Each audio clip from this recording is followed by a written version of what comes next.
Denne demningen er jo laget til kraftproduksjon. Rett frem ser dere Hundefossen camping. En kjempefin campingplass. Som er verdt et besøk hvis dere er i området.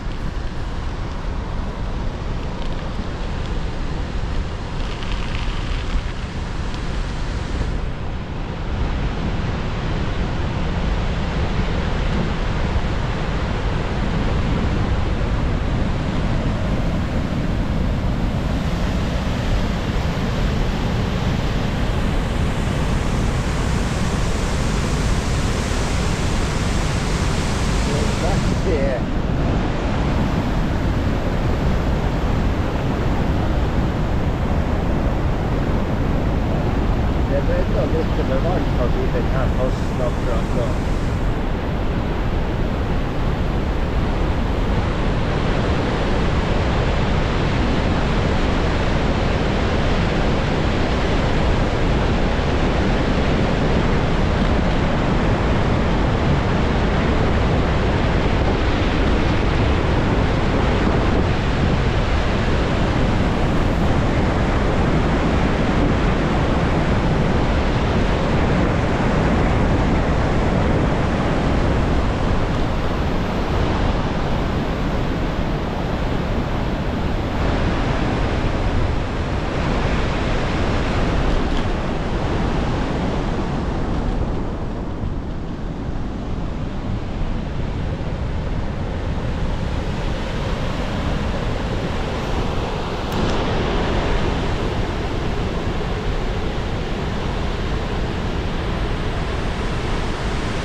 Da tar vi og sykler videre tur mot Hundefossen familiepark. Og så tar vi og sykler ved Veimuseet videre.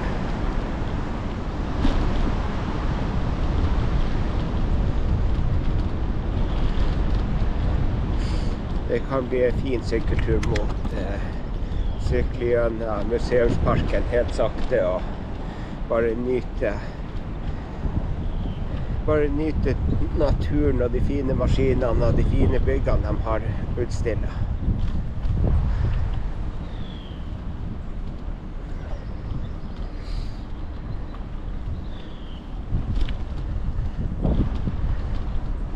Men først kommer vi da til Hundefossen hotell og hytte, utleie. Og så er et fantastisk fint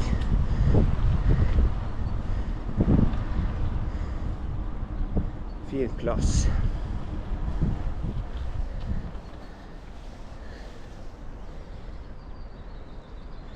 Stilt og fredelig. Og normalt er det veldig lite vind her. Det blåser veldig lite. Selv om det blåste veldig mye opp i Follebu i sted, så var det nesten ingen vind her.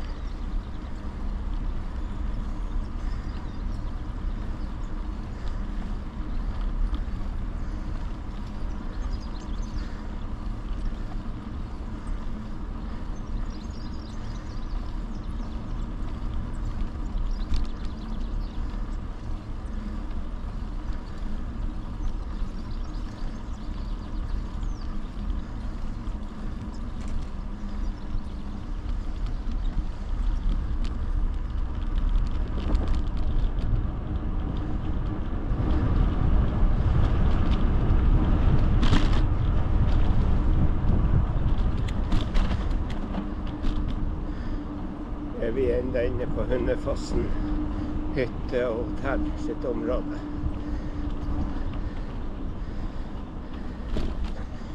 Her har dere muligheten til å leie en kjempefin hytte til overkommelig pris.